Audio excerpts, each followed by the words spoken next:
The vast emptiness of space surrounded the celestial nexus, an enormous wheel-shaped station that hung like a jewel against the backdrop of stars.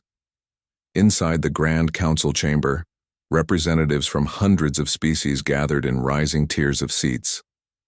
Their bodies came in all shapes, some with multiple limbs, others with iridescent skin, and a few that looked like walking plants. At the center of it all stood Ambassador Kelra, her blue skin gleaming under the soft lights. The unidentified vessels have maintained their position at the edge of our territory for 3 days now, Kelra said, her four-fingered hands moving gracefully as she spoke. They have not responded to standard greeting protocols. High Counselor Vex leaned forward, his gray face wrinkling with concern. Could it be the Cosrel testing our defenses again? We don't believe so, Kelra replied. The ship designs are unfamiliar to our databases. I recommend sending a diplomatic vessel to establish contact. The council murmured in agreement. And soon the decision was made. A diplomatic mission would journey to meet these newcomers, whoever they might be. Commander. Alan Miller stood on the bridge of the Earth Defense Force flagship Intrepid, staring at the main screen. The strange readings had first appeared 6 hours ago, unusual energy signatures that didn't match anything in their database. At 38, Miller had spent nearly half his life in space, but he had never seen anything quite like this. Still, nothing on visual, sir, reported Officer Jill Foster from her station. But the energy signature is getting stronger. Miller nodded, his weathered face serious. Keep tracking it, and get Admiral Powell up here. 10 minutes later, Admiral Diane. Powell strode onto the bridge. At 52, she carried herself with the confidence of someone who had survived the worst of the interplanetary conflicts that had nearly destroyed humanity 20 years ago. What do we have, Commander? She asked, coming to stand beside Miller. Unknown energy readings, Admiral. Moving on a direct course toward Earth. Speed suggests advanced propulsion technology. Powell's eyes narrowed. The Martian separatists couldn't have developed anything this advanced without us knowing. That's what has me worried, Miller replied, quietly. I don't think it's from our solar system. A heavy silence fell over the bridge. Humanity had been so caught up in their own conflicts that the possibility of contact with alien life had remained theoretical. Until now. Battle stations, Powell ordered calmly. Deploy the fleet in defensive formation beta. Let's hope they're friendly, but I'm not taking any chances. Across the solar system, Earth's recently rebuilt space fleet moved into position. The scars of their civil war were still fresh. Colonies on Mars and the moons of Jupiter had only rejoined the Earth government 5 years ago. Now, faced with a potential outside threat, old enemies stood side by side. The Confederation diplomatic vessel, Harmony, dropped out of faster-than-light travel at the edge of the solar system that their scans had identified as the home of the newly discovered species. Captain Zorak adjusted his breathing apparatus and reviewed the first contact protocols for the 100th time. All preliminary scans confirm intelligent life, his science officer reported. They appear to have a moderate level of space technology, interplanetary but not intergalactic, multiple settlements throughout their system. Zorak nodded, his large eyes blinking nervously. Open a communication channel using universal greeting formats. Admiral, Officer Foster called out. The unknown vessel is broadcasting some kind of message, audio and visual, but the language is, it's nothing I've ever heard. Powell leaned over the communications console. Run it through the translation matrix, see if we can make any sense of it. For several tense minutes, the computer worked to decipher the alien language. Finally, choppy but understandable words came through the speakers. Greetings, peaceful, Galactic Confederation, friendship. Powell and Miller exchanged glances. Open a channel, Powell ordered. Let's talk to our visitors. The first face-to-face meeting was arranged aboard the Intrepid. A delegation from Earth, led by Admiral Powell and Commander Miller, waited nervously in the ship's conference room. Security teams stood at attention along the walls, pulse rifles at the ready. When the alien delegation entered, there was an audible intake of breath from the humans. The aliens were humanoid, but clearly not human. tall and slender with bluish skin and large, expressive eyes. Their leader introduced himself as Zorak, chief diplomat of the Galactic Confederation. "We come in peace," Zorak said through a small translation device. "Our confederation spans thousands of star systems and hundreds of species. We invite your people to join our community of worlds." Powell stepped forward. "We appreciate your invitation. I am Admiral Diane Powell of the Earth Defense Force. This is our first contact with life beyond our solar system." As the diplomatic talks continued, Powell noticed something odd about the aliens. They seemed to flinch whenever a human moved too quickly. When Officer Kyle Bennett accidentally dropped his datapad, creating a loud clatter, several of the aliens visibly jumped. During a tour of the ship, the aliens' discomfort became even more apparent. Passing by the gym, where Marines were engaged in hand-to-hand combat training, Zorak and his team stopped and stared with what looked like horror. "Is something wrong?" Miller asked. "No," Zorak replied too quickly. "Your species is remarkably physical."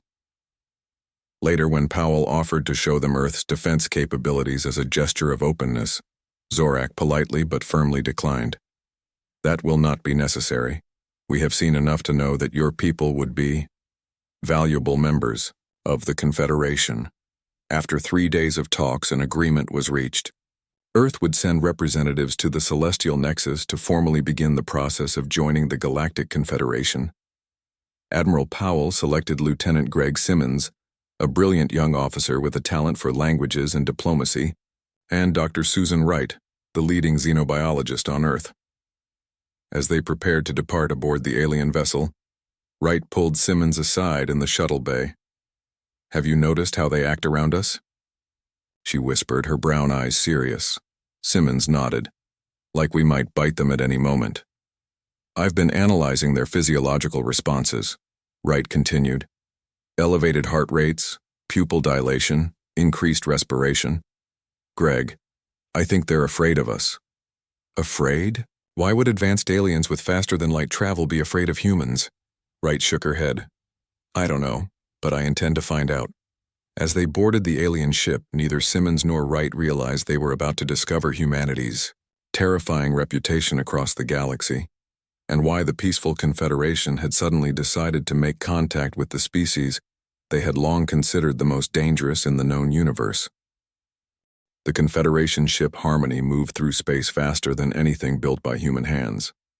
Inside, Lieutenant Greg Simmons pressed his face against the viewing port, watching stars streak by in rivers of light. Despite his excitement, he couldn't shake the feeling that something wasn't right about their alien hosts. "You should see this," Dr. Susan Wright called from across the ship's common area. The xenobiologist had been granted access to the ship's information system through a translator device. Her fingers moved across the strange controls as she explored the database. Simmons joined her, looking over her shoulder at the holographic display. "Found anything interesting?" "I asked for information about Earth's classification in their species database," Wright said quietly. "Look what came up." The display showed Earth, beautiful and blue, but surrounded by red warning symbols.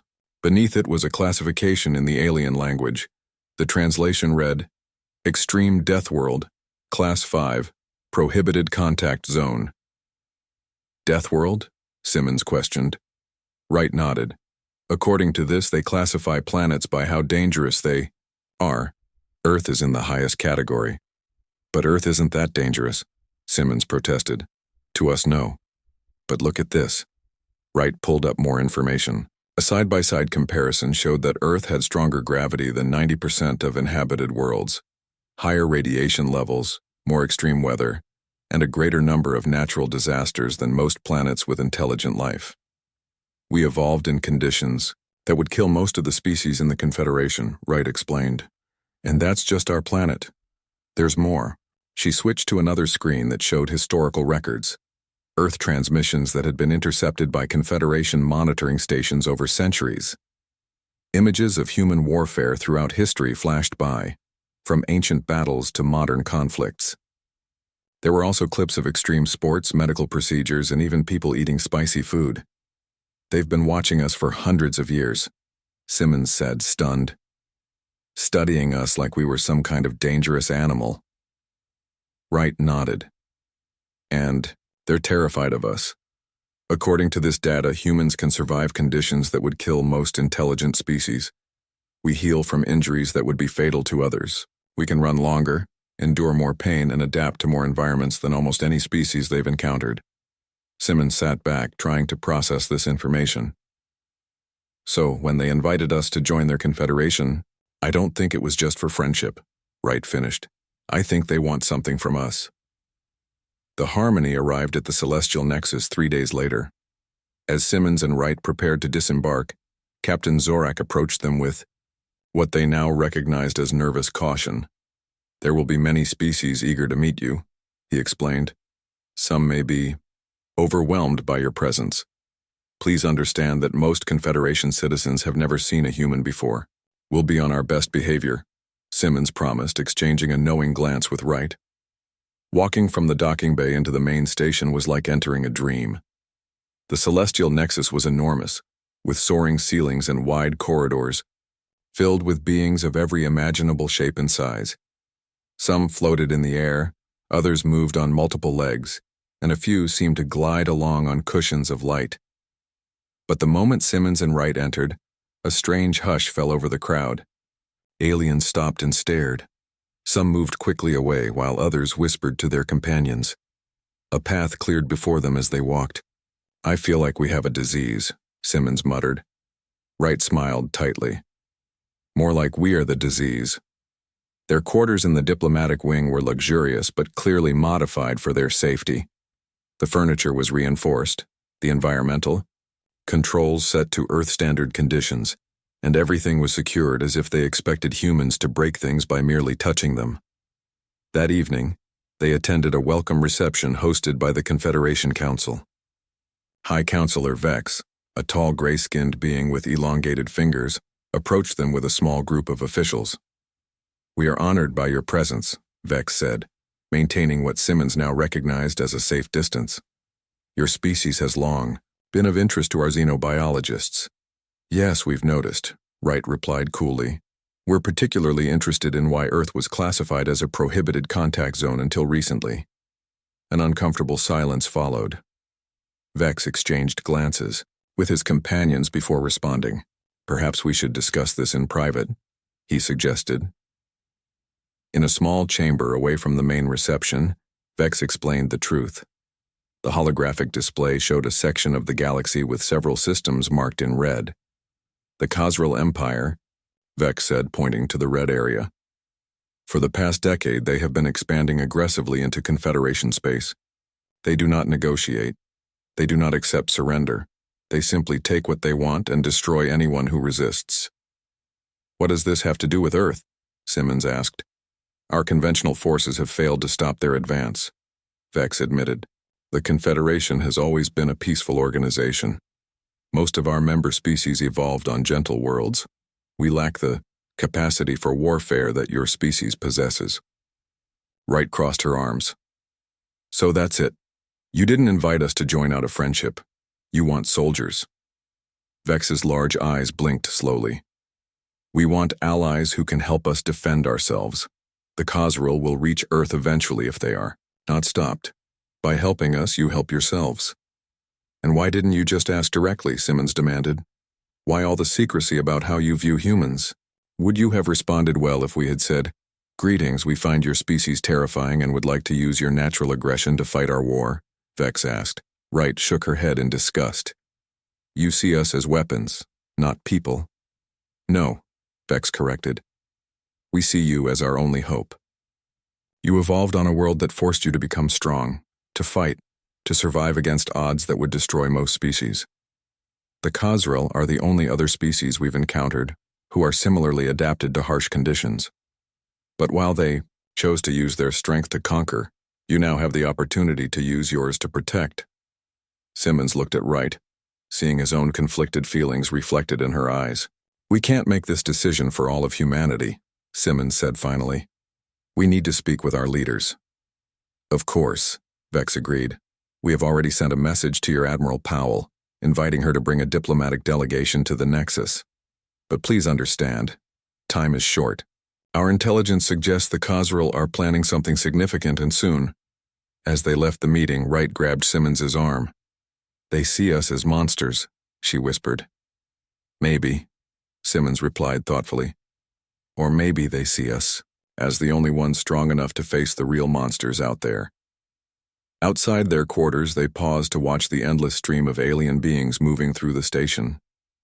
For the first time, they saw their own species through foreign eyes, not as just another form of intelligent life, but as creatures who had been forged in fire, who had clawed their way to the stars against impossible odds.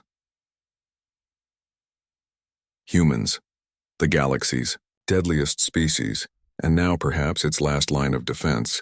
A week had passed since Simmons and Wright's arrival at the Celestial Nexus. They had spent their days learning about the Confederation, its many species, and the growing threat of the Khazrul Empire. The more they learned, the more they understood why the aliens viewed humans with such fear and respect. Simmons was in the station's observation deck, watching the endless stream of ships coming and going, when alarms suddenly blared throughout the station. Red lights flashed along the corridors and announcements in multiple languages echoed through the speakers. "What's happening?" he asked a passing station officer. The six-limbed alien's voice quivered. "Khazrul attack. They've hit the Orion outpost just 3 light-years from here." Simmons rushed toward the command center. He found Wright already there, standing with High Counselor Vex and other Confederation officials. On the main screen, they watched as a distant space station burned, attacked by sleek, predatory-looking ships. "Our defenses are failing," a military officer reported, his scaled skin pale with fear. "Evacuation vessels are being targeted. Casualties are extremely high." "Where are your defense fleets?" Simmons demanded. "Scattered." "Defending other systems," Vex replied, his long fingers trembling as he brought up tactical displays. "We never expected them to strike so close to the Nexus." Simmons studied the battle displays.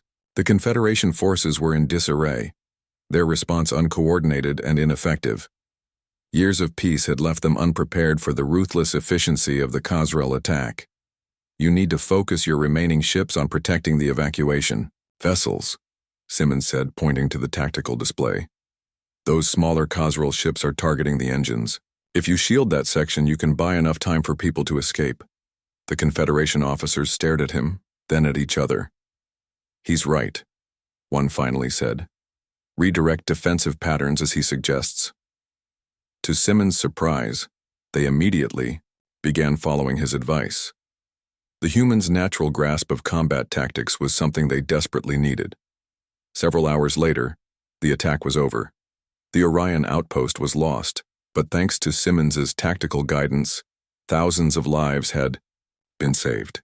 The Confederation leadership looked at him with new eyes, not just fear, but hope. "You see now why we need your people," Vex told Simmons and Wright in a private meeting afterward. "What came naturally to you, combat thinking, crisis response, these are not traits our species easily develop." Before they could respond, an officer rushed in. "Admiral Powell has arrived with the Earth delegation." Diane Powell stepped off her shuttle and immediately sized up the situation. The Celestial Nexus was in chaos, with emergency teams rushing to care for refugees from the recent attack. She had brought with her a small but powerful Earth fleet and a diplomatic team authorized to negotiate humanity's role in the wider galaxy. "Admiral," Simmons greeted her with a salute. "The situation has escalated. The Khazrul just attacked a nearby outpost." Powell nodded grimly. "We monitored the battle from our approach. Nasty business." She turned to Vex, who waited nearby. "I believe we have much to discuss, Counselor." The War Council chamber was smaller than the main council hall. Around a circular table sat the military leaders of the Confederation's most powerful species. Powell took her seat with confidence, flanked by Simmons, Wright, and Captain Frank Martinez of the Earth vessel Dauntless. Kelmar, the Confederation's chief strategic advisor, activated a holographic display showing the extent of Khazrul expansion. "In the past 5 years, they have conquered 37 systems," Kelmar explained, his insect-like mandibles clicking with stress. Their technology advances with each conquest as they assimilate the knowledge of defeated worlds. What do they want? Powell asked. Everything, Kelmar replied simply. Resources, technology, territory. They leave nothing behind. Powell leaned forward. And you want humans to fight your war? We want an alliance, Vex corrected. Your natural abilities make you uniquely suited to combat the Khazril. Let's be clear, Powell said firmly. If we help you, it will be as equals, not as weapons to be pointed at your enemies.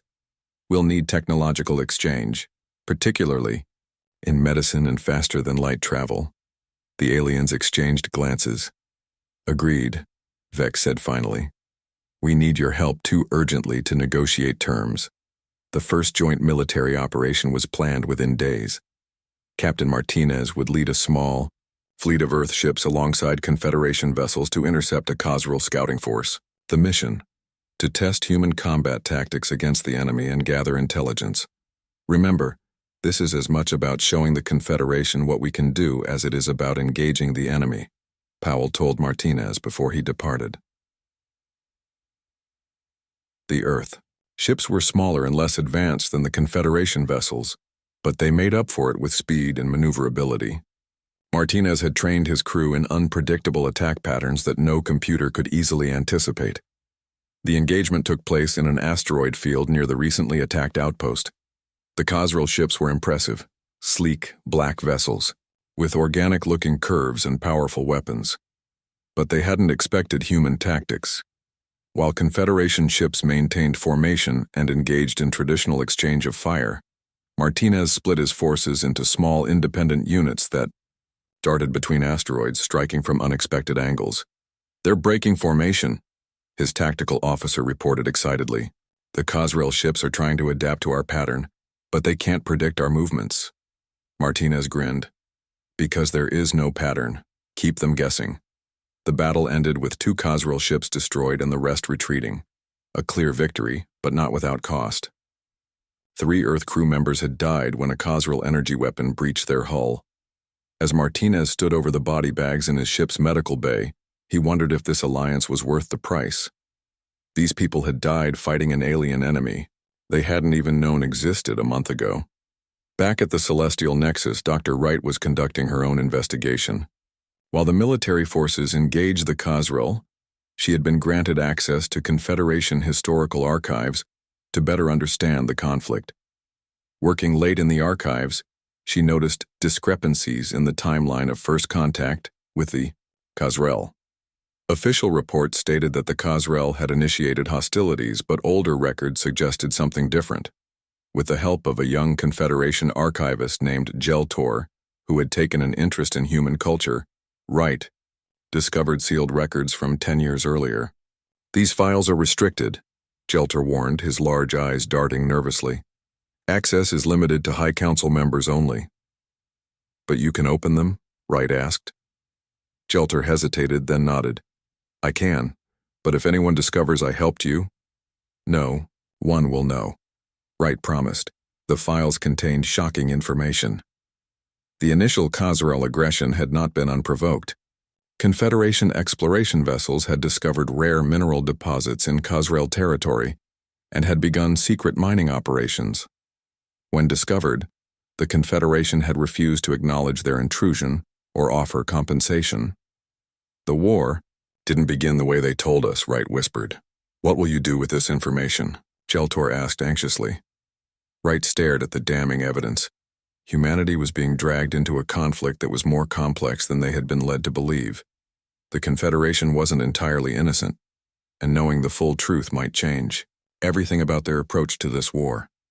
I need to tell Admiral Powell, Wright decided. Humans deserve to know what we're fighting for, and against. Admiral Powell stood in the center of the training facility, watching as human instructors worked with Confederation soldiers. 1 month had passed since Earth had officially joined the alliance against the Khazril, and the changes were remarkable. Again, Commander Simmons ordered a group of Velikian troops. Movement is life in combat. Standing still makes you an easy target. The blue-skinned aliens, naturally inclined to hold position and fire in organized volleys, struggled to adopt the human tactic of shooting while moving, but they were learning.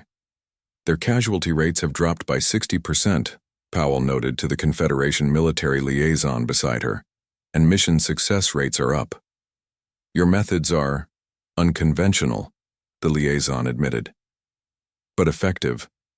Across the station, human military experts were revolutionizing Confederation tactics. Engineers upgraded alien shields based on Earth defense technology.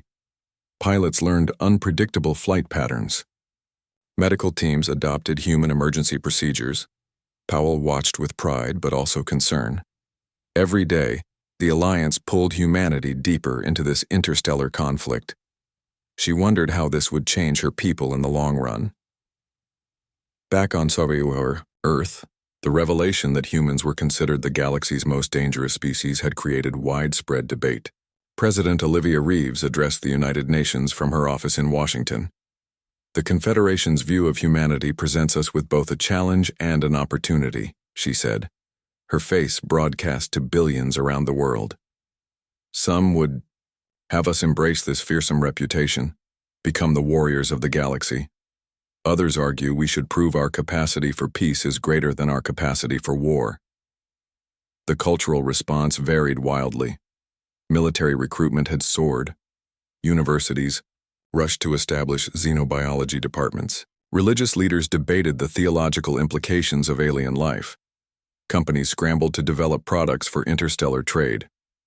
In a quiet moment between crisis meetings, President Reeves watched news reports of children playing with toys, of Confederation species and Khazrel warriors.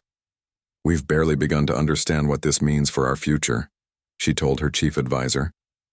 In 1 month, we've gone from being alone in the universe to being feared throughout it. Not just feared, her advisor reminded her. Needed.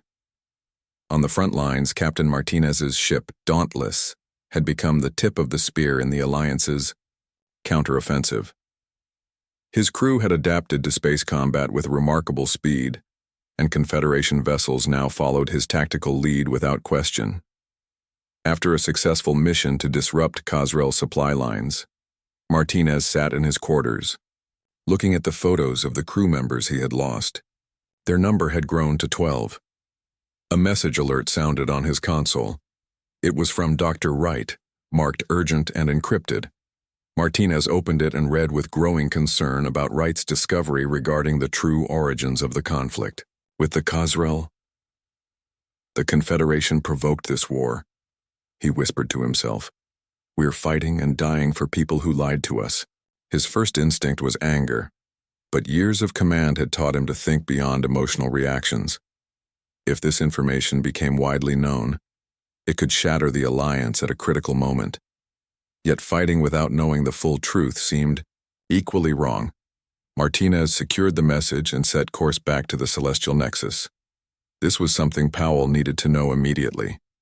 Dr. Wright and Geltor had continued their investigation in secret, accessing more classified files with each passing day. What they found painted an increasingly complex picture of the conflict.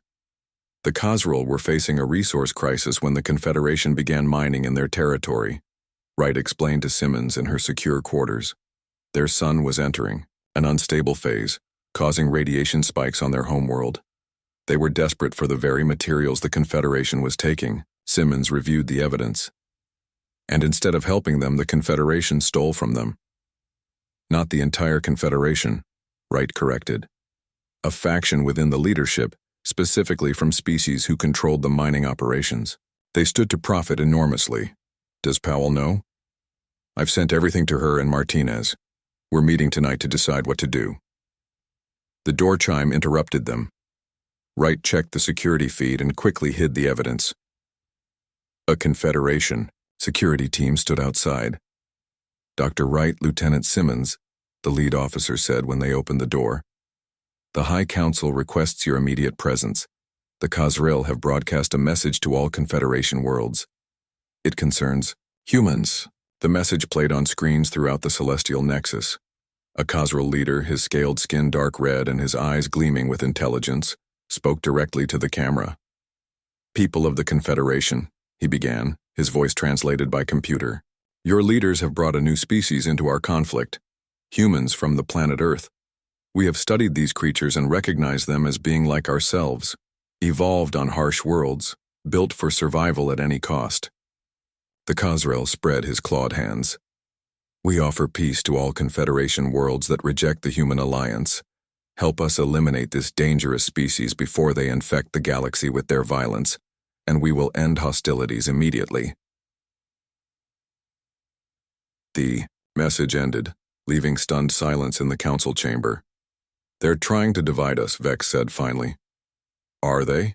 Powell asked, entering the chamber with Martinez at her side. Or are they recognizing a truth you've known all along? That you fear us almost as much as you fear them? She placed a data crystal on the council table. We know the truth about how this war started, about the unauthorized mining operation in Khazrel territory, about how Confederation representatives refused to acknowledge their intrusion when discovered. Several council members shifted uncomfortably. Others looked confused. What is this? One asked. Evidence that certain members of this council deliberately provoked the Khazrel, Powell said coldly. You needed a threat big enough to justify recruiting humans as your warriors. That's absurd, Vex protested, but his eyes wouldn't meet Powell's. Is it? Powell challenged. Dr. Wright found sealed records in your own archives. Captain Martinez has confirmed the locations of the original mining sites. The question now is, what do we do with this information? The council chamber erupted in argument. Some officials demanded to see the evidence. Others called for the humans to be removed. A few sat in shocked silence. Wright watched the chaos unfold and leaned toward Simmons. We came here thinking we were joining a peaceful alliance against aggressors. Now we're caught between two sides, both seeing us as weapons. So what do we do? Simmons asked. Pull out? Leave the Confederation to face the Khazrel alone? Wright looked at the arguing council members, then at the frozen image of the Khazrel leader on the screen. I don't know, she admitted. But whatever we decide will determine not just the outcome of this war, but humanity's place in the galaxy, for generations to come. Outside the chamber windows, Earth ships floated alongside Confederation vessels, their alliance now balanced on a knife's edge. The next decision would change everything. 2 days after Powell's confrontation with the Council, the Celestial Nexus buzzed with tension. Some Confederation members had already withdrawn their support for the alliance with Earth. Others demanded a full investigation into the origins of the Khazrel conflict. In the midst of this chaos, Admiral Powell made her decision. We're not withdrawing, she announced to her command staff. But we're also not continuing this war under false pretenses. What's the alternative? Martinez asked. Powell's eyes held a determined look.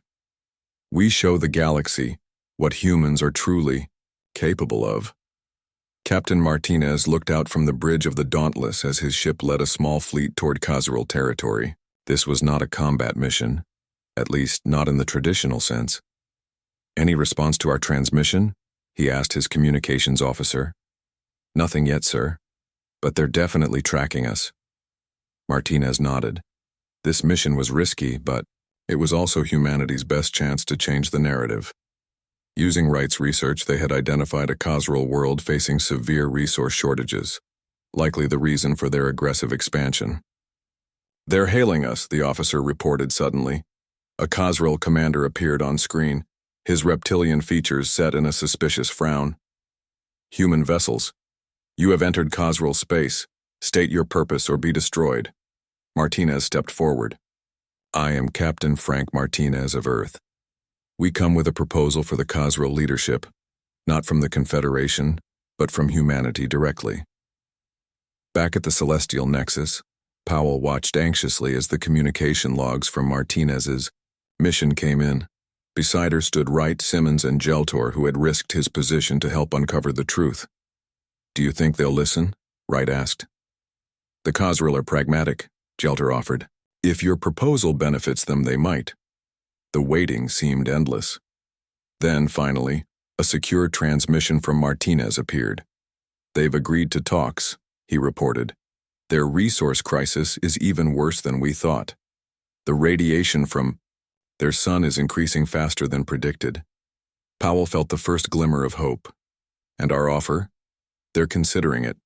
Earth's advanced environmental engineering in exchange for peace and fair resource distribution. Martinez smiled tiredly. They seemed surprised by the approach. I don't think anyone has tried simply talking to them before. 1 week later, representatives from Earth, the Confederation, and the Khazral gathered on a neutral space station. The peace talks were tense and difficult. Centuries of distrust couldn't be erased in days. Hardliners on both sides worked to sabotage the process. During a break-in negotiations, an explosion rocked the station. Extremists had planted bombs to derail the peace process. As smoke filled the corridors, Simmons found himself trapped with a Khazral warrior named Drelkov. "We need to get to the emergency systems," Simmons said, coughing through the smoke. The Khazral looked at him suspiciously, then nodded. Together they fought their way through the damaged section of the station, working side by side to seal bulkheads and prevent further damage. When they finally reached safety, Drelkov turned to Simmons. "You could have left me behind." "That's not who we are," Simmons replied simply. 3 months later, Dr. Wright stood with Geltor on the observation deck of a new space station.